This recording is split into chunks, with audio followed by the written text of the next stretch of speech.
Thank you so much all for joining us for our fourth Women in Animation Bay Area YouTube Q&A. My name is Jacqueline Grubin, and this is the third episode in our Strength series. And our hope for this series is to provide some education, resources, and a little bit of entertainment to the amazing women, non-binary folks, and trans communities that are underrepresented in the industry.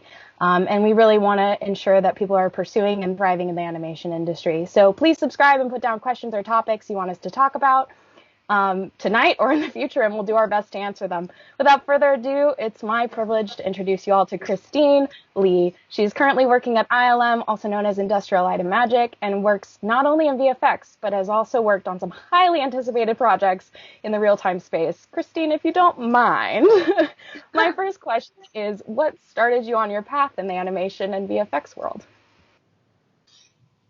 So ever since I was a kid, I've been a huge animation fan. I grew up with the Disney Renaissance films, so like Aladdin or The Lion King, and The Hunchback of Notre Dame are a few of my favorites. I also love the Pixar films as well, and so those are what initially inspired me to pursue working on movies. Oh, and the first Jurassic Park movie was also one of my favorites growing up, but I don't think I really understood how VFX worked at that time, but I still thought it was awesome. Oh, yeah. And so when it came time to apply to college, I knew deep down that I wanted to work on movies, but wasn't ready to take the dive into something purely artistic necessarily. Yeah, like when I was a kid, I think one of my cousins joked that artists only make money after they're dead. I think she was referring to like Monet or Van Gogh or something. And so this statement it kind of stuck with me subconsciously. And a lot of my immediate family and relatives went into the engineering fields. And were successful in those, so I was always encouraged to pursue something like that. And pharmacy and med school were also those are also highly recommended by my Asian family. So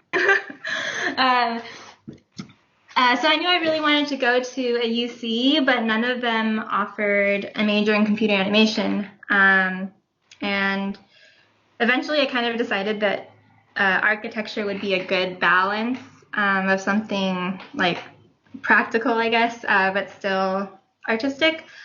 And at the time, Berkeley was the only UC that offered architecture as a major, so I ended up going there. And plus, I knew it was an awesome school, so yay, go Bears! Go Bears! Go Bears! So yeah, once I got to Berkeley, I was wrapped up in all the things that new college students are, like a new environment, new activities, new people, and I found that I did enjoy certain aspects of my design classes in architecture school. We built a ton of physical models with foam core, cardboard, museum board, and stuff like that, but we were also introduced to 3D modeling programs Rhino, I think was the name, and Revit. I don't use those programs anymore, but some of my first 3D models ever were actually done in those, and as a way to present my building designs. Yeah. So it was in my second year that my floor mate in the dorms told me about this computer animation class called UC Bug at Berkeley, which was taught by students. So Berkeley offers a bunch of student-taught courses in different subjects, and they're electives. They're each backed by a faculty advisor. So UC Bug, this computer animation class, happened to be offered at the time, so I signed up to take it. And it was my first introduction to Maya. And I will admit, my focus was kind of elsewhere at this time, so I didn't put as much effort into it as I wish that I had, but it's okay. It was still a good intro. Maya's a lifestyle for sure. Sorry, what'd you say? Oh, Maya's a lifestyle for sure. Oh, yeah, totally. Yeah, so then I would say I started getting like more serious about pursuing animation in my third year at Berkeley. I ended up signing up to teach UC Bug, which is the class that I had taken the previous year, and then I also signed up for this year-long animation class called CNM 190. And even though it didn't fulfill any of my architecture major requirements, I still wanted to take it, and I ended up sacrificing a lot of the time that I normally would have been spending on my architecture classes. So it was definitely tricky trying to balance the two, just because architecture is intense in itself. Like you're always doing manual labor in the studio, and with computer animation, you're always in the lab. So it was just a lot of time. But by the end of my third year, I think between like my architecture classes and my and CNM 190, I had enough material to make a demo reel, which I used to apply at a few places, and super lucky, and I got the Pixar undergraduate program internship in the summer of 2009. And yeah, I think it was that internship that really gave me the confidence to like move forward with actually trying to make this my career. Yeah. So yeah, and then I still had a year left, so I went ahead and finished up my architecture classes, so that I could still get my BA in architecture. So awesome. It's a very long process, but it's super cool. Can you tell me about, what it was like applying for jobs right out of undergrad, especially with an architecture degree, but also pursuing 3D animation? Right before I was about to graduate, and after, I was applying all the time to both those fields, architecture and animation and VFX. And I remember it becoming like more and more stressful the longer I was applying and not getting any responses, especially because, there's some pressure from your parents, because in my case, I was very lucky that my parents had paid for me to go to college, but they expect you to start making an income soon. Yeah. So I was getting nervous. And so many of the job descriptions said, this requires 5 years of experience, which was discouraging because I had just gotten out of school, and I kept thinking, like, how am I supposed to get these 5 years of experience if no one lets me start working? So, yeah. But yeah, I think after maybe 1 or 2 months after I'd graduated, I did end up getting an internship, but I had started applying before, like a few months before I graduated. So it felt like a long period of waiting, even though in actuality, like getting an internship 2 months after graduating isn't that bad. I mean, that's pretty good, I think. So I got a 6-month internship at Disney Interactive Studios, or what was then called Disney Interactive Studios. And during this gig, I worked as a 3D artist with 4 other team members to make gameplay prototypes. And so these were games that were never released to the public, but they're more just for the studio to experiment with new ideas for video games. So yeah, when that was up, I was still trying to look for a full-time job. And I think this time I waited maybe 3 or 4 months before I found my next thing. So that was definitely longer. And in this time period, I applied for grad schools just kind of as a safety net. But eventually I got a gig at Buck Design, which is a motion graphic studio in LA. And I think these days it's actually in LA, New York, and Sydney, Australia. But yeah, at the time I was in the LA office, and I worked on a bunch of commercials and promotional videos while I was there, and doing generalist type tasks like modeling, texturing, rigging, and lighting. And when that internship ended, I made the decision to go back to grad school, or to go to grad school at Texas A&M, in the visualization department. But that it pretty much is a computer animation or a 3D program. And during my time there, I got an internship at Blue Sky for modeling, which was really exciting because it was finally in the field or in the discipline that I wanted to specialize in. And then after I graduated in 2014, I freelanced a bit in LA for 3 months at U&Co, this other motion graphics company. And then finally I got the junior artist position in the modeling and texturing department at ILM. And the way that I've been at ILM for 6 years now, a little over 6 years. But I got that job in like a pretty unexpected way. So at the time there weren't any modeling or texturing positions open online. Like I saw a render support position, so I applied for that, thinking that it would be a good way to get my foot in the door at a large VFX studio. So I got an interview with the render support team, and their manager actually ended up forwarding my information to the modeling and texturing department, which is called DMS, or the Digital Model Shop, at ILM. And so, yeah, suddenly I had an interview for this junior artist position when I thought I was going to be pulling all-nighters, monitoring renders at night. So yeah, that was like a very surprising change. And that it was it's very exciting at the time. Yeah. Oh, that's such a wonderful surprise, but it definitely took like a quick second to get to where you needed to be. And I kind of wanted to talk about, to circle back as to what made you make the decision to go back to school,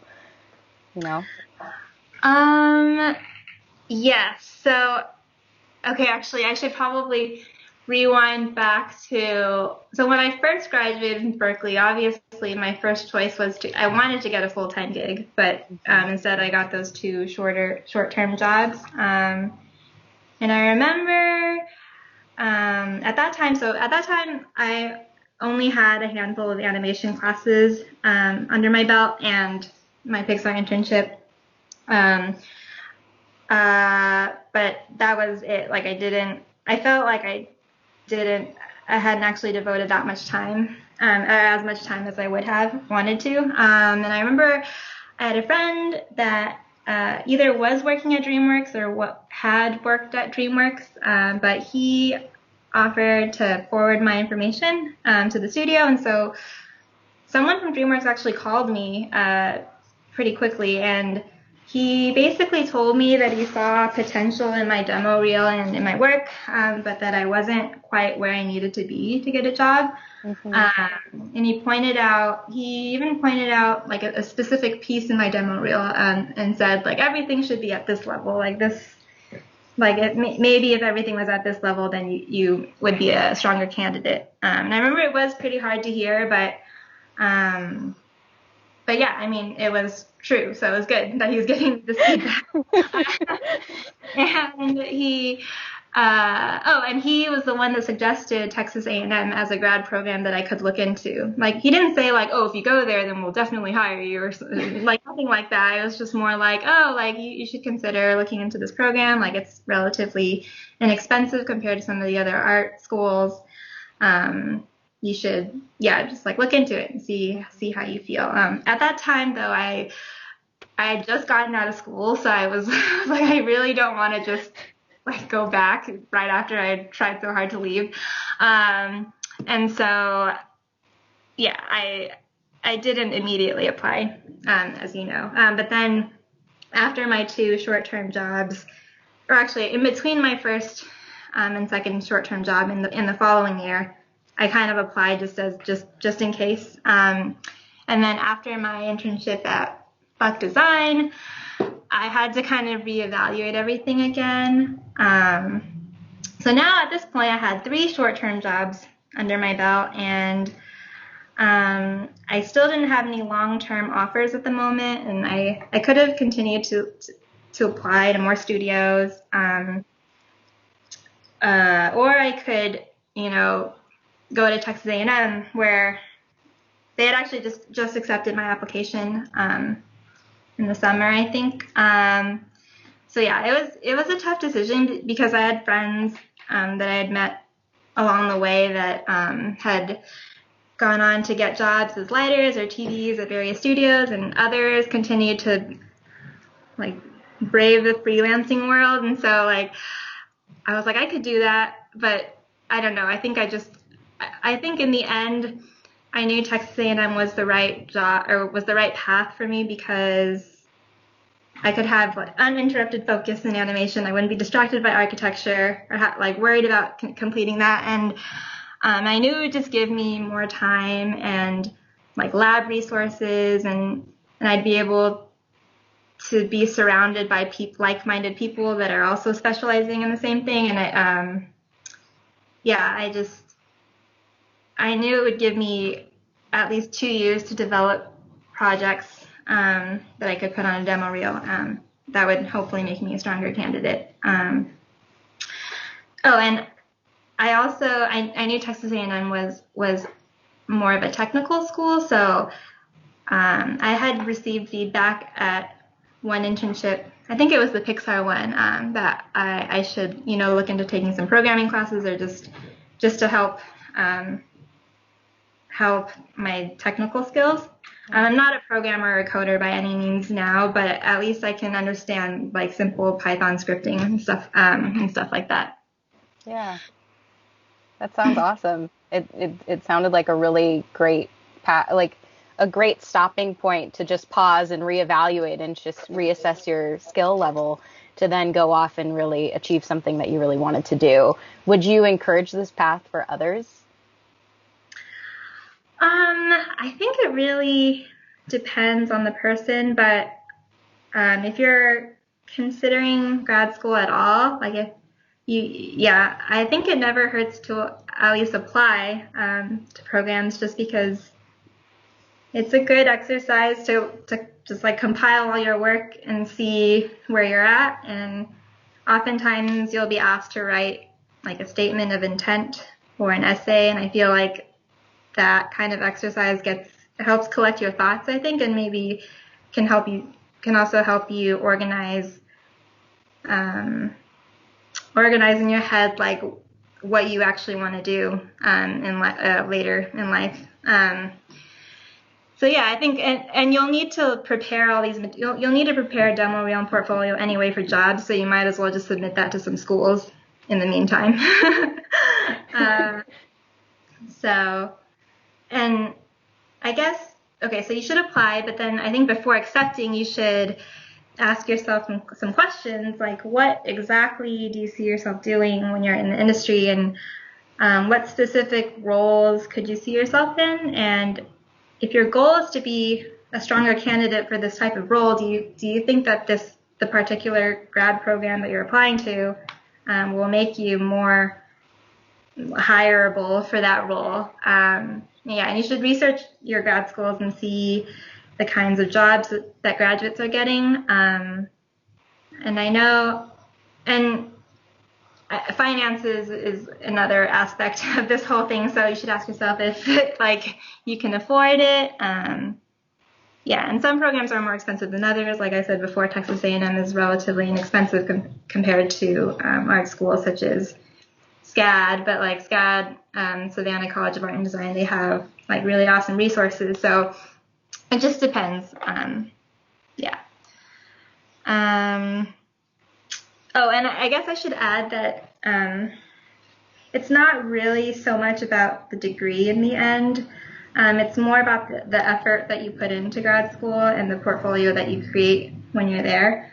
So in general, having a master's degree won't really make a huge difference in salary or rank for artistic roles. If you're going into something more technical like programming, or in some TD roles, having a PhD will will make a difference. Also,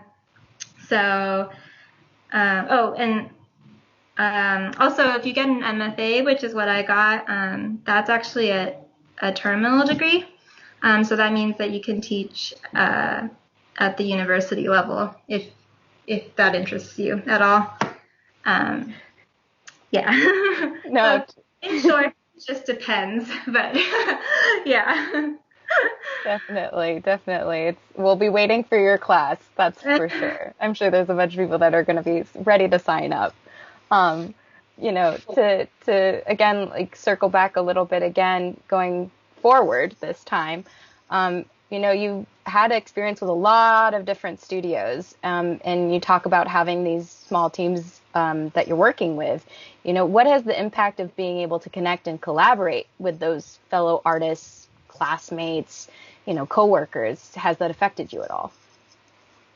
Yeah, totally. Like I think a huge chunk of my knowledge about 3D has come from other students or my peers at work. At Berkeley, I worked on a short film with a group of students, and I think I learned so much that year, just because when you're working on a common project, you inherently common project with other people, you inherently end up helping each other every step of the way, because most of the time someone in the group is going to know more about a particular subject than you, and vice versa. And so you end up troubleshooting issues in different software packages together.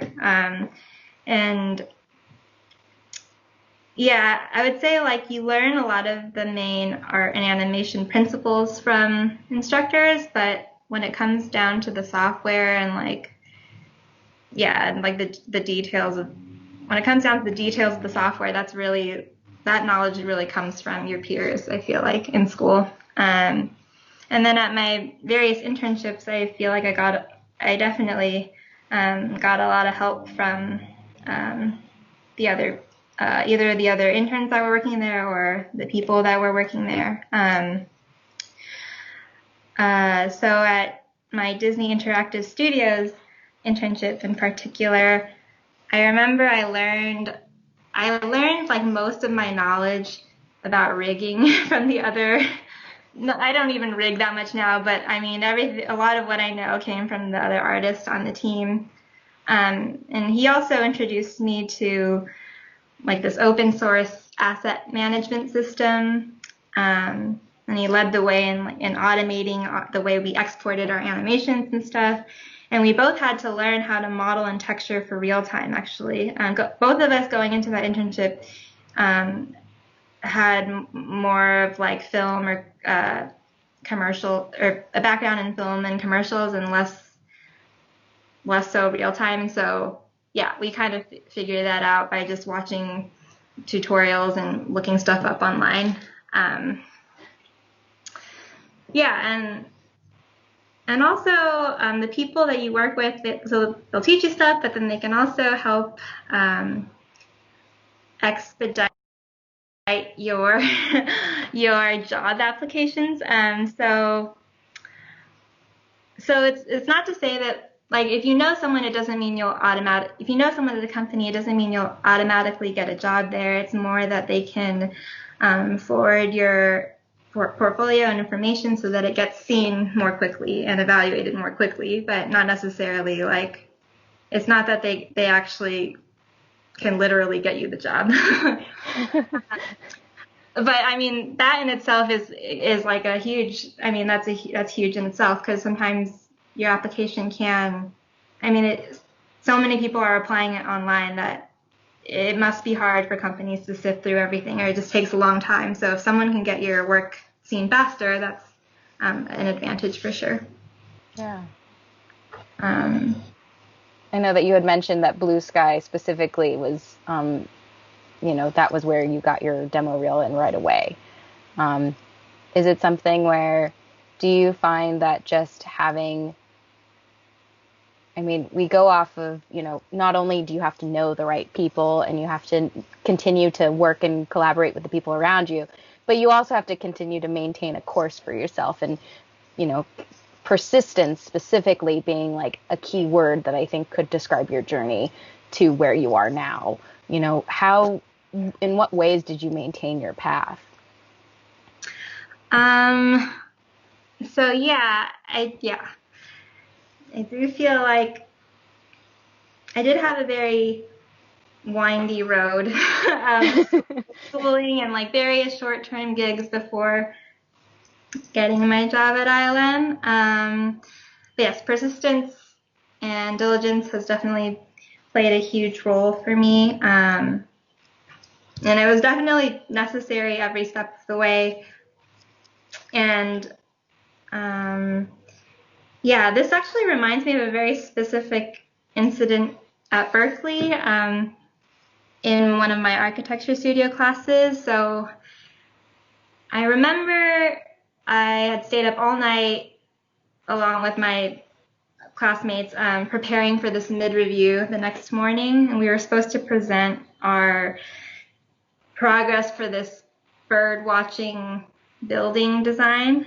And when I presented my stuff, the instructor tore my design apart, and he pointed out like all the things that were weak about it. And they were definitely valid points, but I was just like super sleep deprived and a little delirious. So I got extremely flustered and actually started crying in front of everyone. And then when the other students were presenting their projects after me, I was just like in the back sniffling to myself because I just couldn't stop, because I think when you're that sleep deprived, you just can't control like what's happening to your face. So I don't know. It was pretty terrible. And then the next morning I woke up with like, puffy eyes and was feeling pretty down for a while, but eventually you can't mope forever. So I was like, okay, I just have to step it up and redo my design. And so I did. I showed it to my instructor, and he liked the new direction that I was going with. So I think that weekend, this was like maybe 1 or 2 weekends after my disastrous mid-review, I made a 3D model I remember my peers being really helpful actually with helping me learn the software of Rhino was what I used to build it, I think. But that model and that render actually ended up making it onto my demo reel that I submitted for the Pixar undergraduate program. And I remember one of the interviewers pointing out that project as one of my stronger pieces. So it was like, I think that mid-review was definitely the worst. It was my worst review ever. And then it was kind of the catalyst for creating something that helped me get the Pixar undergraduate internship, or that contributed to that. So I thought, that's like very interesting to reflect back on. So I would say like if you're feeling really down, you feel like your stuff sucks, like it's not the end. If you just like keep pushing, keep moving forward, something positive can come out of it. Yeah, no, that definitely, it feels like a lot of us just want to give up, especially going through art school. Just when you're first starting out, you think that you're, either you're going in thinking, gosh, I'm amazing, everyone's going to be so impressed by what I do. And then you are surrounded by people that feel the exact same way, or just, just there to make art. And you're just like, oh, okay, this is what we're doing. And so to finally be judged by your peers, you definitely have to work your way through that and definitely come out the other side if you can, just being stronger from that and understanding that something doesn't have to be perfect. Otherwise, why are you in art school? Why are you there? Exactly. Yeah. When you get constructive feedback, you just have to. It can hurt because usually you put a lot of your like soul into it. But yeah, that's like you said. That's why you're in school. That you're here. You're there to get better. So you should take feedback. Yeah. So going forward again to one of the things that you only got a glimpse of at one of your prior jobs, what made you interested in real time specifically? And if you wouldn't mind maybe just quickly saying what real time is for those of us that don't know, even though we've worked together and we know.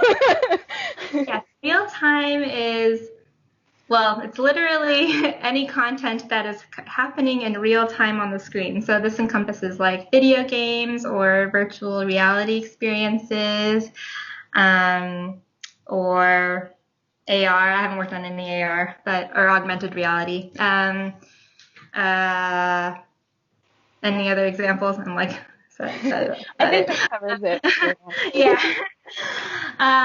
So yeah, I would say what made me interested in it. Well, I kind of fell into it in a way at ILM, just because of timing.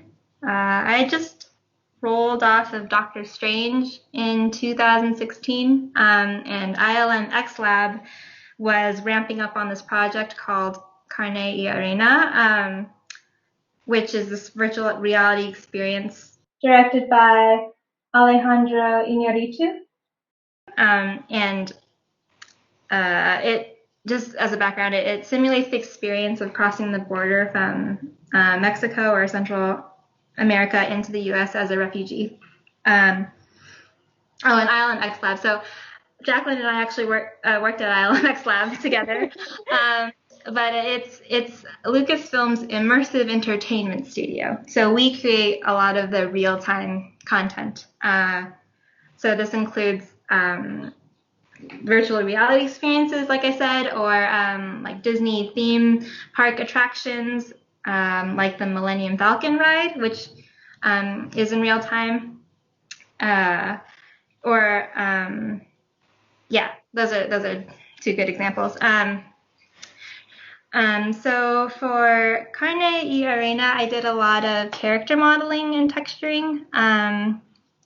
And this project was, I would say it was my first like long-term real-time project, and it was awesome because Alejandro Iñárritu's team actually interviewed and photographed and filmed real refugees that had made it into the U.S. From Mexico and Central America.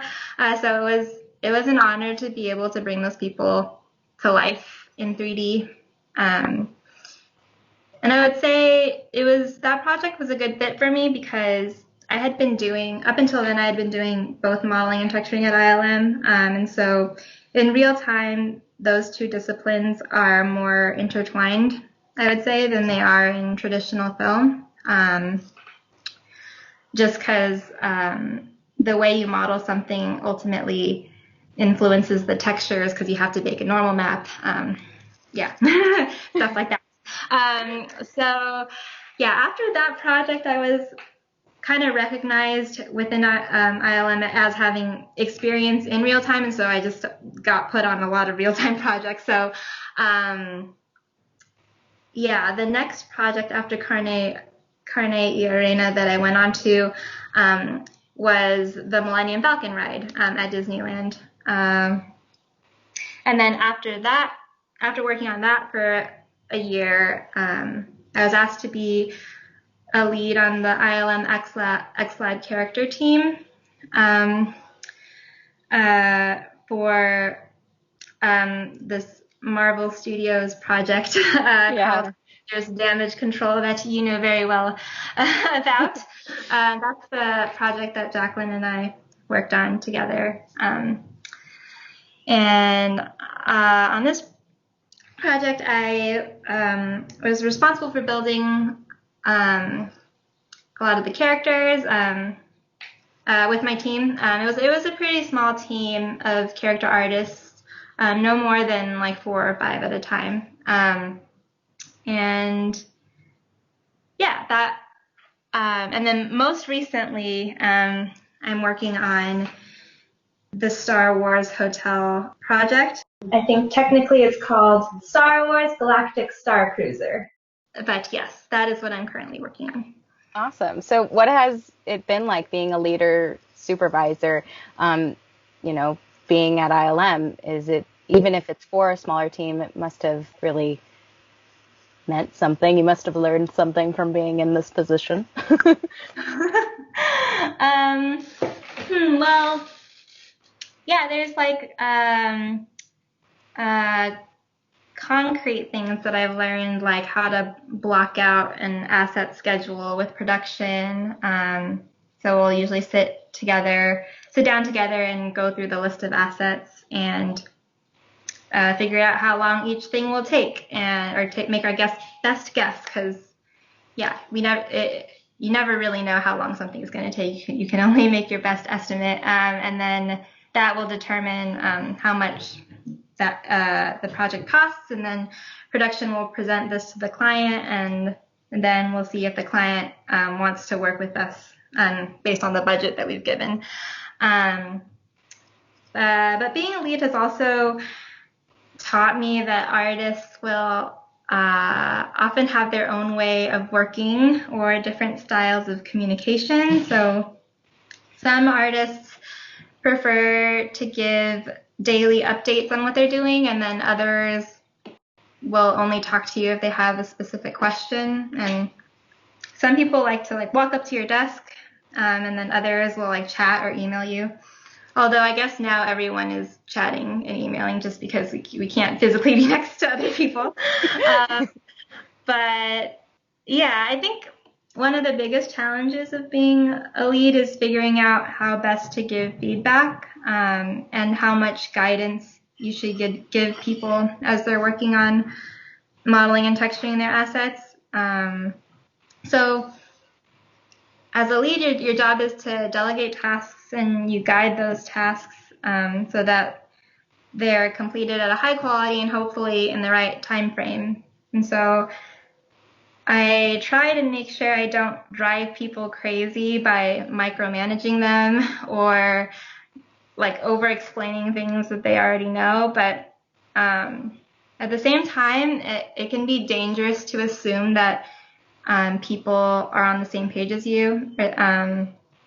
So I think, I don't know, based on my experience so far, in general, I feel like it's better to err on the side of over-explaining just to make sure, you're communicating what needs to be done, and as long as it's not taking up too much of the artist's working time or too much of your own time, since as a lead, I'm still responsible for modeling and texturing my own assets. So it's also tricky balancing that as well. How much time to devote to yourself and how much to devote to helping your team. Yeah. Is it something where, this is going to be our last question because we're opening it up to audience questions. Yay! But what piece of advice would you give someone who's unsure of their artistic path? I think if you have the drive and you really, if you really want to work in animation or VFX, or games or real time, I think you can achieve it if you put in the effort. I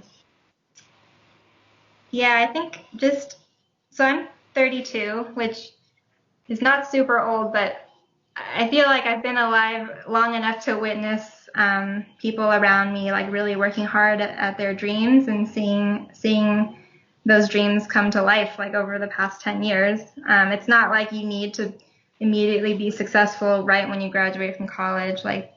There's a lot of life after that. And I think if you just really put, sounds cheesy, but if you really put your mind to it and devote the time,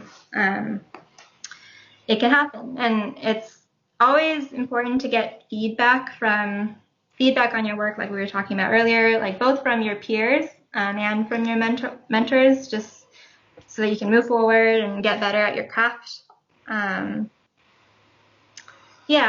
still getting feedback today and still working to improve. So it's an ongoing process. And when you're getting feedback, it's really important to try to understand why you're getting the feedback and what the root of the problem is, as opposed to just blindly following instructions or doing what people say.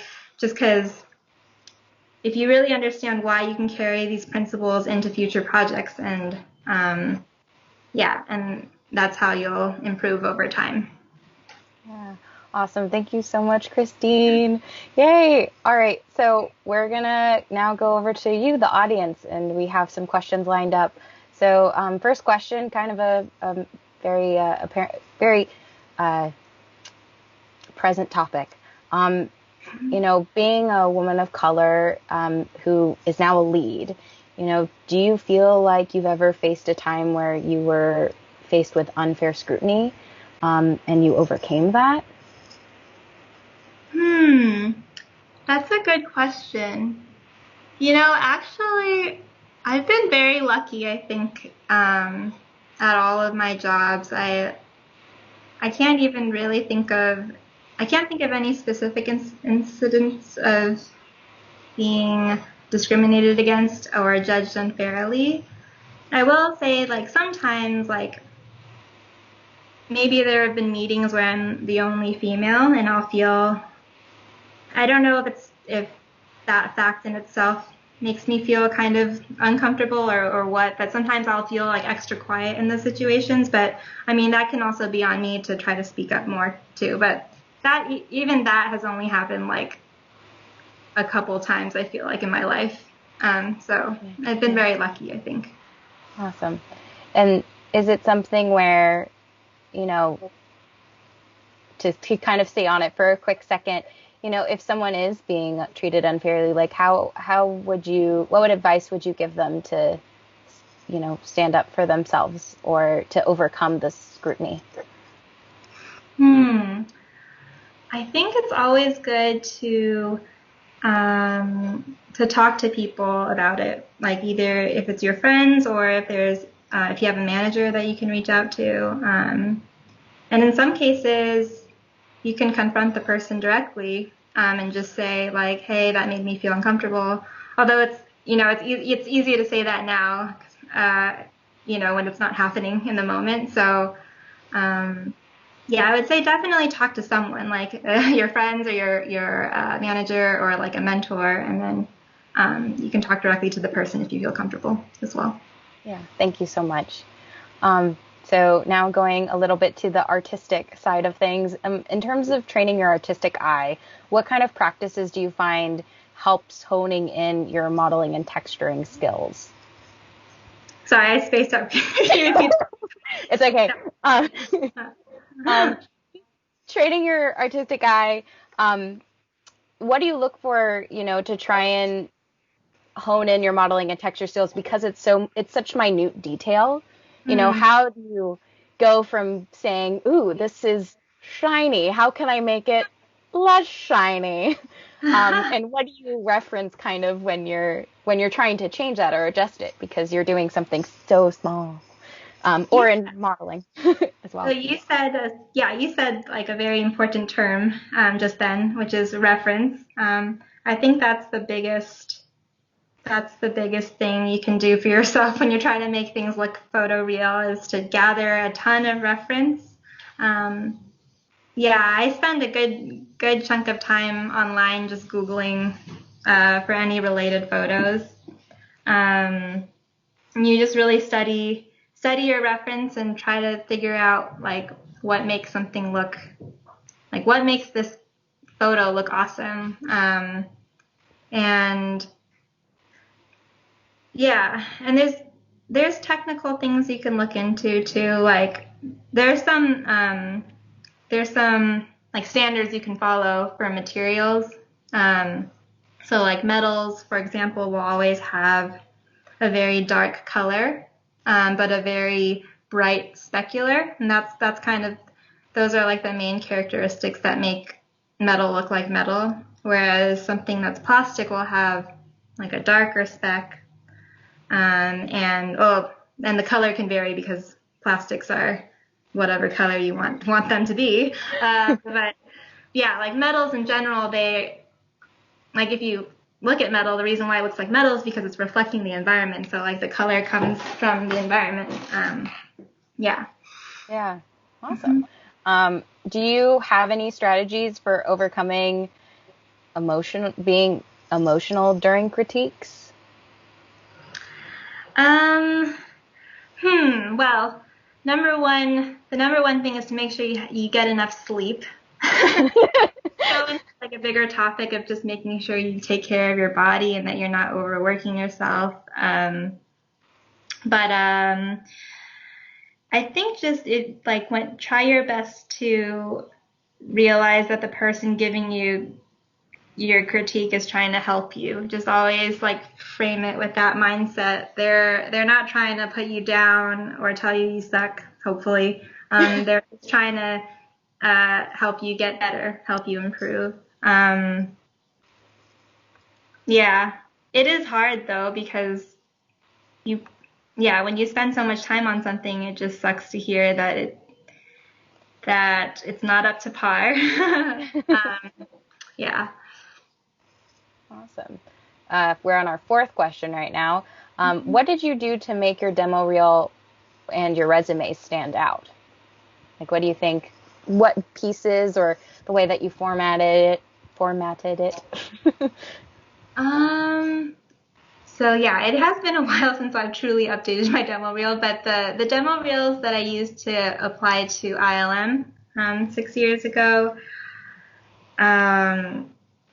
for me, I had two demo reels. One was character modeling and the other one was like set and prop modeling. And so if you're trying to be a modeler, I do think it is a good idea to try to include both characters and sets and props on your reel as much as you can, just because in general there are a lot fewer characters to model than environments, just as like a blanket statement in general. And so it's always good to at least be able to model environments and props, and then great if you can do characters as well. So I guess to put it simply, like breadth can be good, but then you have to be careful because the film industry is still very specialized. So if you work at the major studios like DreamWorks, Pixar, Disney, the disciplines are very much like modeling and then surfacing, look dev, lighting, rigging. So when you make your demo reel, you do want, if you're going for a specialized position, you should try to make sure your reel is very specialized. And it's hard because when you're a student, most of the classes you take will end up giving you kind of a generalist approach. So by nature, you end up having a ton of different things when you're starting out. So it's hard. It does take time to build up enough content to make a specialized reel. But going off of that, it's also, I would say it's definitely more about quality versus quantity. So it's not, you don't need to like model 10,000 things. Just try to have like a handful of really strong models or like a handful of really strong looked at projects on your reel.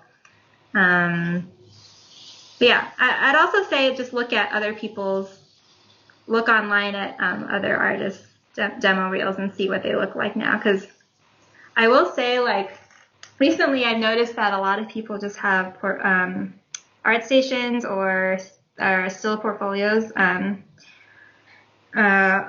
websites as opposed to like a demo reel. I mean, I think it's important to have both, but I have seen people with still portfolios as well. So yeah, take a look at what's out there.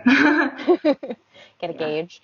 Is there something, specifically that you would look for in a texture and modeling candidate if you've ever seen any portfolios, specifically for VFX? Oh, for VFX? Yeah. So at ILM, the DMS positions, the digital model shop positions, are more specialized. So we have some people that do more hard surface modeling and some people that do more character modeling, but I guess I would just look for strong character models or strong, very vague answer, sorry, strong environment models. I think, I personally will look for strong, clean topology in a wireframe, and for texturing, it's nice to see reference sometimes. Like if you based your scene off of some concept art, it's nice to see like where it came from, or if you designed it yourself, that's cool too. Yeah. Awesome. Yeah. Going to a little bit of a different topic, did you have any mentors guiding you through your journey? And if so, how did you find them? I know we talked about the people that you've met along the way. Were those people that became your mentors, or did you seek them out in a different way? Yeah, that's a good question. I feel like I've had a few different mentors and along the way, and some I've kept in touch with, and some I haven't as well. But let's see. I think so. My first mentor I met at Pixar, at my Pixar undergraduate program internship. Everyone in that program was paired with a mentor, and so I talked to a hard surface modeler there, and he would give me feedback. And I remember after the internship, yeah, I would sometimes send stuff to him to look at, and I think he also forwarded my demo reel and resume for positions in the future. I didn't end up getting the positions, obviously, because I'm not there, or it's not on my resume now. But yeah, I mean, he was one, and then one of the other interns from the Pixar undergraduate program, I kept in touch with him for a while, and he would just give me periodic feedback on my models. And then another friend of mine, or another artist from my Disney Interactive Studio internship, I also kept in touch with him for a while. I remember we made this, so I guess he wasn't as much of a mentor as a peer, but we made a spreadsheet together of job links, and that was really helpful just so we could keep track of where we applied to. Yeah. And now at ILM, like, in a way, I kind of see all of my peers as mentors. I mean, you can always learn from your coworkers. So, yeah. Awesome.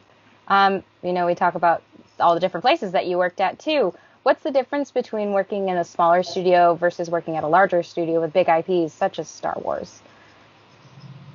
So at a smaller studio, you end up touching more parts of the pipeline, like just because there's fewer people on the team, so there's not enough of a crew for you to only do modeling, because chances are like another discipline will need your help. Like you'll also need to light or rig or animate or whatever. And so in that way, I think you learn a ton. You just learn a huge breadth of knowledge. But at a larger studio like ILM,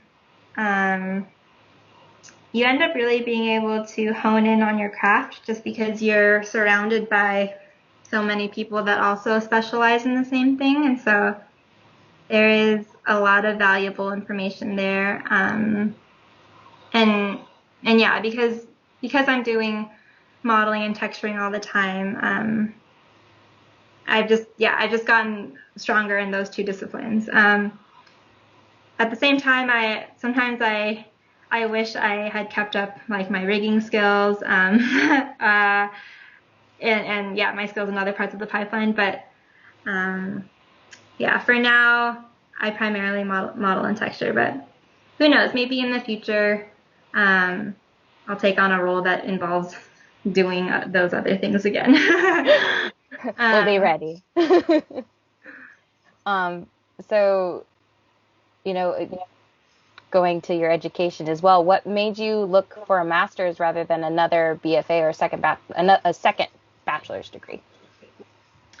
I think, yeah, I probably could have done that. I think at the time I just was thinking very rigidly and was like, oh, because I have a bachelor's, I just need to get a master's now. I didn't think, and also because that DreamWorks interviewer, or sorry, he wasn't interviewing me. He was just critiquing. Yeah, it was not an interview. He was just kind of there to offer his time to help me out, basically. he suggested that I go to Texas A&M, and I looked at the graduates coming out of that school, and I could see that a lot of them went to work at Pixar, DreamWorks, although mostly in more technical roles. So I kind of took a risk there because, yeah, I would say there aren't a lot of modelers that are coming out of Texas A&M, but I mean, for me, I just wanted to be in that lab environment um, with people that are passionate about the same thing. And like I said before, it's less about the actual degree and more about the work that you create while you're there. So yeah, I mean, there's nothing wrong with getting a bachelor's degree if you feel like it'll help you create the work that you want to create. Nice. So talking kind of more about you as Christine, as an Asian American, how would you advise the younger generation of first and second gen Asians trying to pursue a career in entertainment and arts? I would say, yes, it was interesting getting my parents on board. Well, I guess they were never super resistant to me going into 3D. It was more that they kept talking about how it was never too late for me to go to pharmacy school. I remember when I was applying for jobs after undergrad, that was said to me a couple of times, like, it's not too late. But I think just like stay true to yourself and just explain to them why you're passionate about going into these fields. And I think they'll come around. And so, yeah, I mean, you can make, especially now, I think there's a huge market for real time, and there are a lot of jobs in this field now. So you could make the argument here, if your parents aren't on board, you can say, hey, you can actually make money doing this. It's not like, super obscure and rare.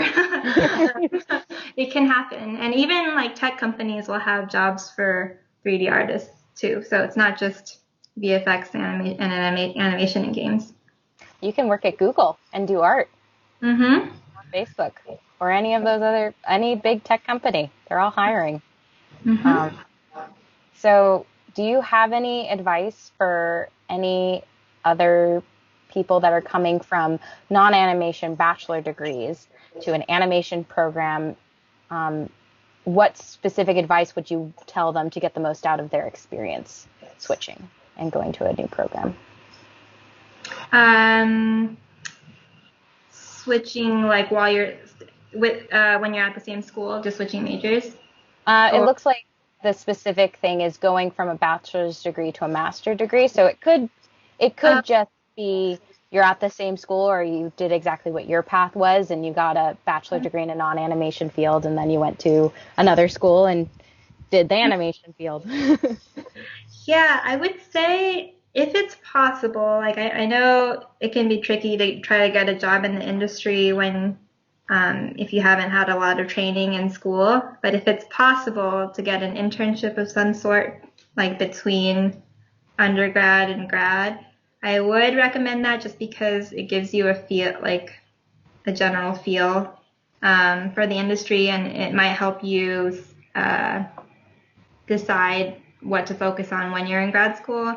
And this internship, it doesn't need to be at like one of the bigger studios. There's a ton of smaller studios in LA or New York, or even here in the Bay Area. So yeah, I think if you can get an internship in 3D somewhere, or if you're able to get freelance work, I think just being out there as opposed to in academia is good, because it'll help you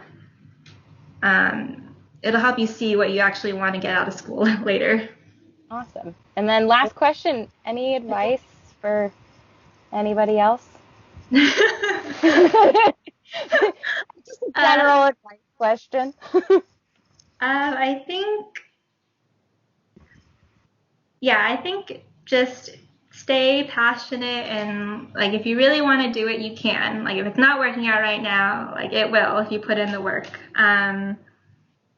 And yeah, and just remember that like I've been rejected like so many more times than I've been accepted to companies. So that's just like, don't be discouraged if you're getting rejected left and right, because I was definitely getting rejected left and right. And yeah, I mean, yeah. And then I would also say that sometimes in this industry, I feel like all-nighters or pulling all-nighters and working incredibly long hours is glorified, and I feel like it shouldn't be, and that we should be trying to change this culture of this industry just because it's unhealthy. And yeah, just remember to like get up and stretch your legs, rest your eyes. It's important to take care of your body. 100% agree. 100% agree. Well, thank you so much, Christine, for answering these questions. This is the end of our Q&A. We really appreciate you joining us for our 4th episode of our program. Again, thank you, Christine, for sharing your experience and your time with us. Please subscribe to this channel and our social media for future videos. We will see you next time. Bye.